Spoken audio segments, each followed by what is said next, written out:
एक साथ 53 association 53 associations ने गवर्नमेंट को रिप्रेजेंटेशन दी है। दोस्तों आप सबको लग रहा होगा कि इतने सारे वीडियोस आ रहे हैं रिप्रेजेंटेशन पे, रिक्वेस्ट पे, बट अभी तक डेट एक्सटेंड नहीं हो रही है। ये वीडियोस क्यों बन रहे हैं इन सब पे? दोस्तों मैं आपको एक चीज बताना चाहूंगा, हम सब के ये जो छोटे छोटे प्रयास है, 2-2 मिनट के, 1-1 मिनट के, कोई ट्वीट कर रहा है, कोई उसका रिट्वीट कर रहा है, ये छोटे छोटे प्रयास ही हमें करने होंगे जो शायद हम सबकी डिमांड को पूरा करेंगे। तो कौन सी है वो 53 एसोसिएशंस और उन्होंने क्या बड़ी डिमांड्स करी है? सेक्शन 16, सेक्शन 36, आपकी जुलाई 17 से लेकर दिसंबर 20 तक की जीएसटी रिटर्न्स की ड्यू डेट को बढ़ाने की मांग, पेनल्टी को हटाने की मांग, जीएसटी रिफंड की मांग, और भी 180 डे का आपका जो पीरियड होता है, रिवर्स करना होता है इनपुट, ऐसी बहुत सारी डिमांड उन्होंने रखी है। डेफिनेटली गवर्नमेंट को इनमें से सारी भी नहीं तो कुछ एक डिमांड तो सुननी पड़ेगी। 53 एसोसिएशन एक साथ आई है, मैं आपको दिखाता हूं, वीडियो पे लेके चलता हूं कौन कौन सी है वो डिमांड जो उन्होंने बेसिकली इंपॉर्टेंट डिमांड्स के बारे में हम देखेंगे।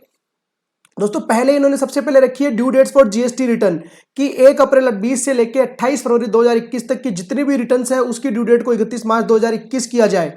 साथ में और भी आपकी सीएमपी 08, जीएसटीआर 5, 6, 7 जो भी जिस भी काइंड की रिटर्न है, आईटीसी 04, उन सब की रिटर्न की डेट को 31 मार्च 2021 किया जाए। साथ में input tax credit section 16 subsection 4 जो सबसे बड़ा सरदर्द है हम सबके लिए, इसके लिए भी उन्होंने बोला है कि फाइनेंशियल 19-20 के लिए जो 30 सितंबर को डेट खत्म हो रही है, डेट खत्म हो चुकी है, उसको भी बढ़ा के किया जाए 31 मार्च 2021 तक। उसके बाद इन्होंने रखी है एक जनरल क्लियरिफिकेशन सेक्शन 16 के ऊपर। सेक्शन 16 जो बात करता था सेक्शन 16 सबसेक्शन 4 और साथ में सेक्शन सबसेक्शन और सेक्शन 16 सबसेक्शन 2 में हम देखते थे कि 2A में अमाउंट नहीं आ रहा तो आप इनपुट नहीं ले सकते हो। तो इसके लिए भी गवर्नमेंट को एक क्लियरिफिकेशन लेके आनी चाहिए। क्या क्लियरिफिकेशन?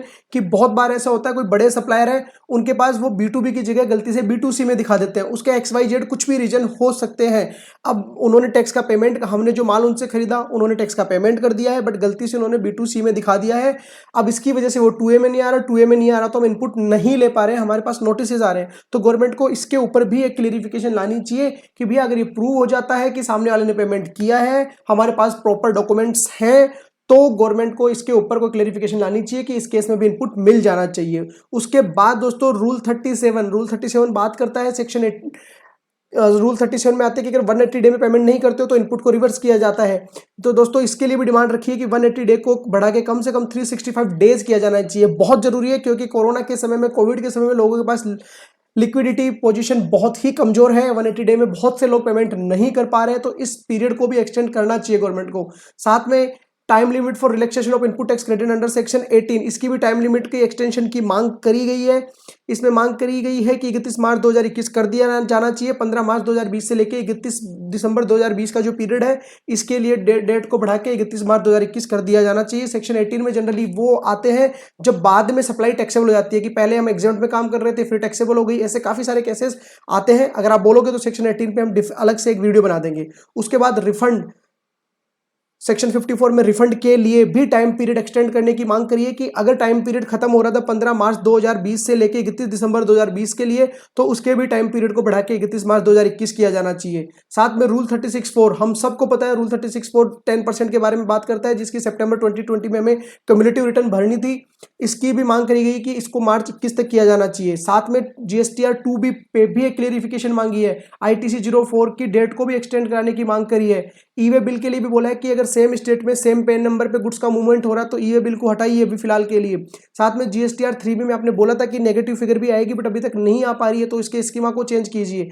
जीएसटीआर 999C की डेट को भी, ड्यू डेट को भी एक्सटेंड करिए। साथ में जीएसटी 9C ऑफलाइन भरने का भी ऑप्शन दीजिए। इसके साथ में ये भी ऑप्शन दीजिए कि हम जीएसटी 9C 99A को आधार यूटिलिटी के थ्रू, आधार ऑथेंटिकेशन के थ्रू भी फाइल कर पाए कंपनीज वगैरह के केस में जहां अभी डीएससी की जरूरत पड़ती है। साथ में convertible foreign exchange under section 2 subsection 5, हम सबको पता है कि 6 महीने के अंदर अंदर हमें फॉरेन एक्सचेंज मंगाना होता है अगर हमें एक्सपोर्ट का बेनिफिट लेना होता है, तो इसकी भी टाइम पीरियड को उन्होंने बोला है कि कम से कम 270 दिन कीजिए। साथ में और बहुत सारी अपील्स के बारे में और बहुत सारी डिमांड रखी है इन्होंने, आप देख सकते हो। टोटल जो पॉइंट्स है, टोटल पॉइंट्स है इसमें 29 पॉइंट्स है, और ये लास्ट में मैं आपको दिखा सकता हूँ, ये 53 एसोसिएशंस है जो अलग अलग जगह से आ रही है दोस्तों। एक नेशनल एसोसिएशन है, महाराष्ट्र से आई है, गुजरात दीव से आई है, राजस्थान से आई है, तमिलनाडु से आई है, तेलंगाना से आई है, कर्नाटका से आई है, नॉर्थ ईस्ट इंडिया से आई है, गोवा से आई है। ऑलमोस्ट पूरे हिंदुस्तान से ये एसोसिएशंस आई है।